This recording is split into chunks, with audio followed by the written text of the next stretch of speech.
Now, we're going to talk about reports in the UK that a 21-year-old intern in the City of London was found dead at home after allegedly working 72 hours straight.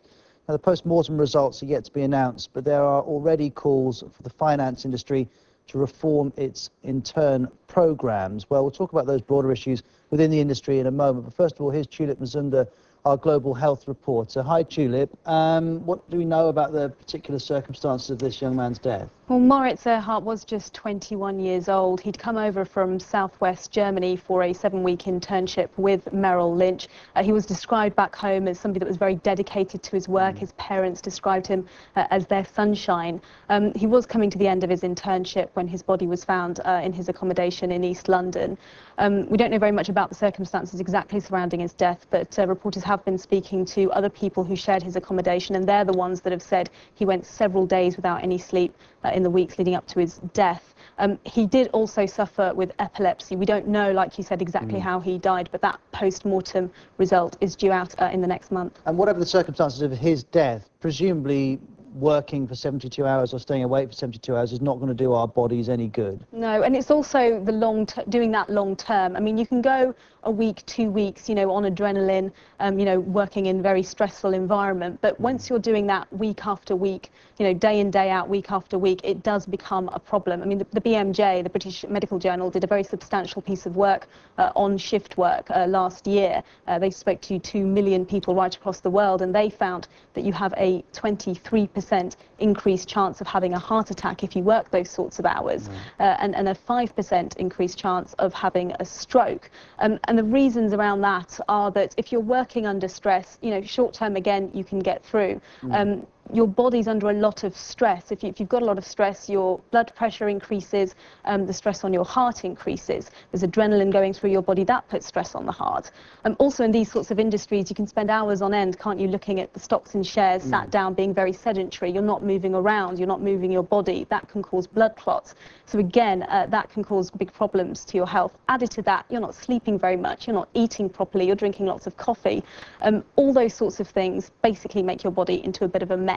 And whilst in the short term you can get through, in the long term it's really not going to help you, and you can run into some very serious problems. All right, Tulip, thank you very much. Sitting next to you is Chris Roebuck, visiting professor at the Cass Business School, and I know you've worked in a number of HR roles in the city. Leaving the circumstances of this one gentleman to one side, does it seem realistic to you that an intern might work for 72 hours without a break? Well, the first point to mention is actually there is a bad health impact of working these sort of hours, but there's also a bad business impact.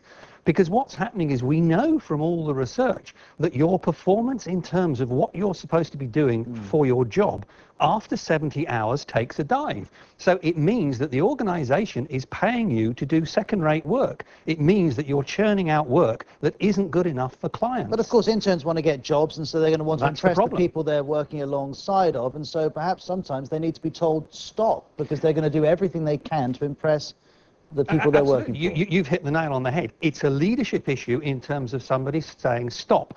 We know that there are a group of very, very driven people in this business. We know that interns who want to get into this business will be very driven. They're going to be even more driven than the people who've got jobs, because as interns they haven't got jobs yet, and the only way they can prove they're the best is by working as much as possible. But we know that particularly young men, and if we look at the tragic events in the Brecon Beacons with the British Army, young men can push themselves past their own physical limits if they're sufficiently determined, to the detriment of their own health. But there'll be some people watching us thinking this is extraordinary that we're talking about young men or women going past their physical limits in a bank or in a city institution. This is not the SAS, this is an office job. So how on earth is it even getting to that stage?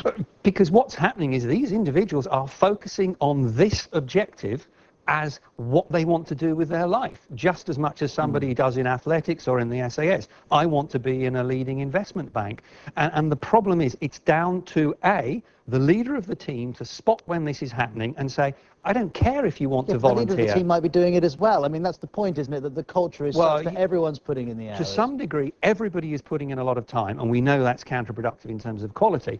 But when people become more experienced, they effectively know where the limits are and they can read the signs in themselves. So the more experienced team leaders and the more experienced team members around the interns should be looking out for them, because there is a duty of care. Now, those people do have problems because they work long hours. You know, their marriages break up, but they don't end up with serious health problems. But it depends whether you view a marriage breakup as being a problem. Some of them don't. I'm not going to answer that question. Chris, thank you very much for coming in. Tulip, thank you very much indeed as well.